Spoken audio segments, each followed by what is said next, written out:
Welcome to the internet, Moola. In today's video I'm gonna show you how to buy Final Cut Pro after trial. So let's go ahead and start. The first thing, we're gonna open up Final Cut Pro like this, and as you guys can see, Final Cut Pro trial has expired. To purchase Final Cut Pro from the Mac App Store, click buy. So you have to click buy,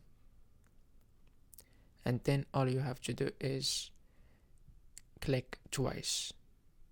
Make sure your bank account is linked to your account with App Store. So we're gonna click twice.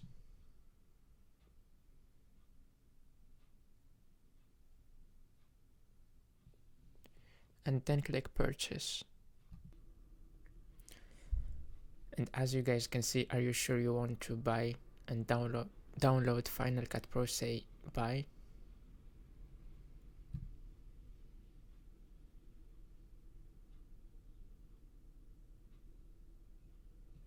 And that's it. All you have to do now is wait, and once the download is done, you can be able to use it without any issues. So that's it for this video. If you like it, share with your friends. Subscribe to our YouTube channel to get more tutorials.